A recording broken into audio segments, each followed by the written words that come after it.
Part 6 기출유형 특강 시작하겠습니다. Part 6는요, 총 4개의 지문으로 이루어져 있습니다. 자, 이 중에서 대표적인 문제 유형은 첫 번째로는 문법, 그리고 두 번째로는 어휘, 그리고 세 번째로는 문장 삽입이 있죠. 네. 기본적으로 5의 색깔이 좀 강하기는 한데 이 5에서 논리적인 면이 더 추가가 되었다라고 생각하시면 됩니다. 한 지문당 4개의 문제로 이루어져 있고요. 권장풀이 시간은 4지문 모두 8분 내에 푸시는 거예요. 그러면 4지문이기 때문에 한 지문당 한 지문에 2분 남짓의 시간이 주어지는 거고요. 2분이니까 한 문제당 30초라는 시간이 주어지는 게 가장 이상적인 시간입니다.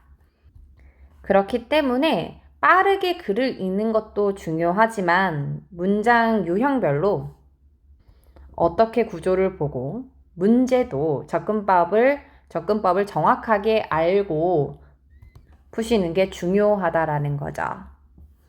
자, 그러면 8-6에서 제가 가장 강조해야 할 부분은 뭘까요? 일단 5 문제랑 한번 비교를 해볼게요. Part 5 같은 경우는 한 개의 문장으로 이루어져 있습니다. 그래서 어휘 문제가 나왔다라고 하더라도 가장 중요한 거는 그 문장, 한 문장이기 때문에 그 문장만 보고 풀 수 있는 문제들로 구성이 되어 있어요. 근데 반대로 Part 6는요. Part 6가 어휘 문제가 나온다라고 한다면 그 문장만 보고 풀 수 있는 문제는 나오지 않습니다. 보통은 앞문장과 뒷문장을 참고해서 힌트를 얻어야만 합니다. 그래서 Part 6에서 제가 가장 강조하는 부분은 뭐냐면 내용의 흐름입니다. 전반적으로 이 지문에 대한 흐름을 이해를 하셔야 풀 수 있는 파트이기 때문에 시간이랑 문법적인 부분, 논리 흐름까지 다 문제에서 요구하고 있다라는 점에서 RC 중에서 개인적으로 가장 어려운 문제 파트이지 않나라고 생각이 들어요. 근데 상대적으로 이제 문제 개수가 적죠. 5나 7에 비해서 현저히 적은 양입니다. 그렇기 때문에 오답의 개수를 그렇게 크게 생각하지 않는 경우가 있더라고요. 근데 비율로 보시면은 충분히 어려운 파트입니다. 자, 그러면 아직 문제는 풀지 마세요. 자, 제가 간단히 한번 문제 유형을 살펴봤더니 보기를 보고 접근을 하는 건데요. 지금 보니까 32번 같은 경우는 cause라는 친구를 가지고 막 바꿔놨잖아요. 그래서 이 친구는 문법 문제예요. 자, 문법 문제 같은 경우는 그 문장만 보고 풀 수 있는 문제들이 많이 있습니다. 그 문장, 한 문장만 봐도요. 물론 시제나 이런 것들이 없다라는 전제하에 보통은 그 문장만 보거나 아니면 흐름이 필요하다라고 한다면 앞문장, 뒷문장을 요구하는 문제들도 있어요. 자, 다음 이제 33번 같은 경우는 RE로 시작되지만 다 다른 단어죠. 이런 단어가 어휘 문제라고 생각하시면 되고 8-6 어휘 문제는 앞문장, 뒷문장을 꼭 보셔야지만 볼 수 있는 문제들이다. 다음 34번 이렇게 문장으로 쭉 이루어진 유형입니다. 이런 문장 삽입 같은 경우는 핵심이 말 그대로 이제 뭐예요? 흐름입니다. 제가 늘 강조하는 이런 문장 삽입 유형의 핵심은 뭐냐? 134번을 기준으로 앞문장과 뒷문장을 요약해야 돼요. 그래서 예를 드는 게 제가 어떤 것이냐? 자, 사과는 맛있다.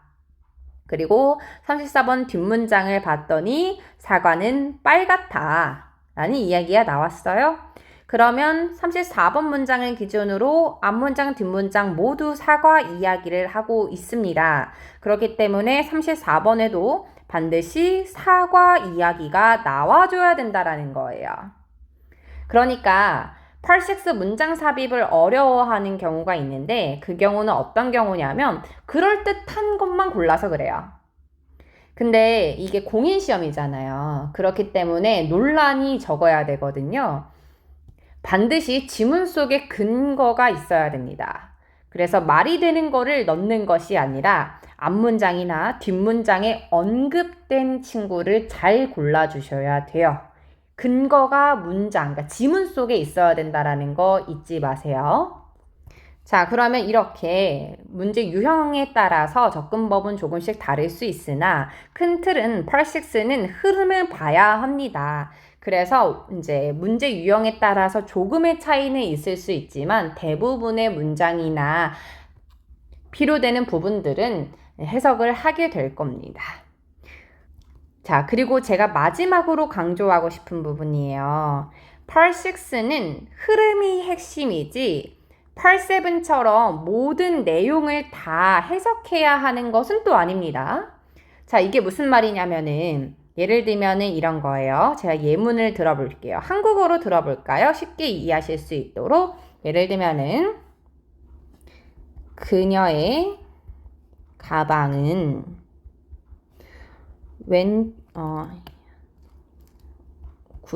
위치되어 있다.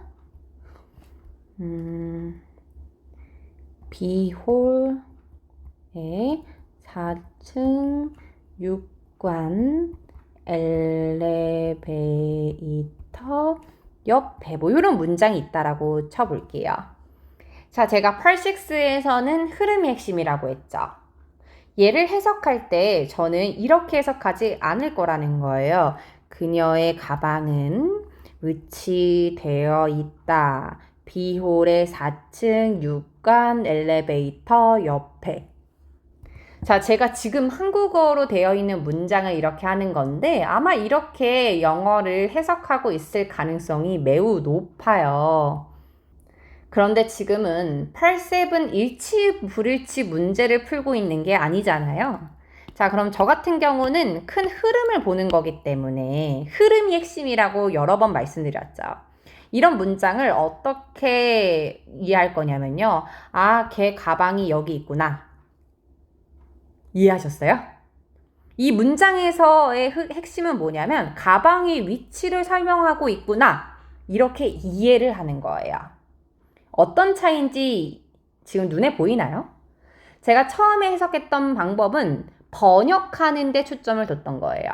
그녀의 가방은, 물론 영어로 되어 있었다라는 전제하에 그녀의 가방은 위치되었다. B홀의 4층. 이건 뭐예요? 번역하고 있는 거죠. 근데 우리가 보는 토익 시험은 번역 시험이 아닙니다. 이해 시험이에요. 그리고 펄6 같은 경우는 핵심은 흐름이기 때문에 어느 부분에 어떤 내용이 있는지는 알아야겠지만 흐름상 근데 그게 정확하게 B홀에 4층 6관 엘리베이터 옆에 의미 없다라는 거예요. 문제에서 요구되는 부분만 딱 정확하게 읽으시면 된다라는 겁니다. 자, 근데 제가 지금 말씀드린 이 포인트도 기본적으로 번역을 하실 수 있다라는, 그러니까 문장 구조를 보고 해석을 하실 수 있다라는 전제하에 설명을 드린 거예요. 자, 그러면 이제는 문제를 좀 풀어야겠죠? 자, 제가 이 네 지문을 권장해서 보내드린 시간은 몇 분이냐면 8분입니다. 자, 근데 사람에 따라서 5나 이제 7 같은 경우는 상대적으로 시간이 더 벌어지거나 적어질 수 있잖아요. 그래서 최대 4분까지, 그러니까 총 12분까지는 그래도 괜찮을 수 있습니다. 그런데 웬만하면 8분이라는 시간 내에 문제를 풀어보시는 게 좋아요. 그래서 권장 방법은 8분을 체크해서 문제를 푸시고요. 그러고 도저히 내가 풀 수 없었다. 그럼 딱 4분까지만 최대 더 늘어서 문제를 푸시고 그리고 나서 내가 12분이 지났을 때 몇 번을 풀고 있었는지도 체크가 되어야 됩니다.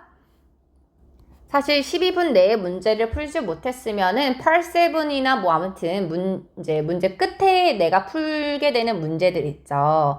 그 문제들을 흘려 읽거나 제 시간 안에 못 풀어서 오답의 가능성이 뭐 90%죠? 90% 이상이죠? 네, 그래서 여기선 한 문제 더 맞추더라도 결국 총점은 비슷해질 수밖에 없습니다. 그래서 12분 이후로 내가 푼 문제들은 사실 오답이라고 보셔야 되는 게 맞는 것 같아요. 자, 그래서 지금 바로 뭘 하시면 되냐면 이제 제가 이 동영상은 마무리를 할 거예요. 12분, 최대 12분까지 문제를 푸시고요. 그리고 나서 2부 동영상을 틀어주시면 됩니다. 자, 그럼 문제 푸시고 2부 동영상 틀어주세요.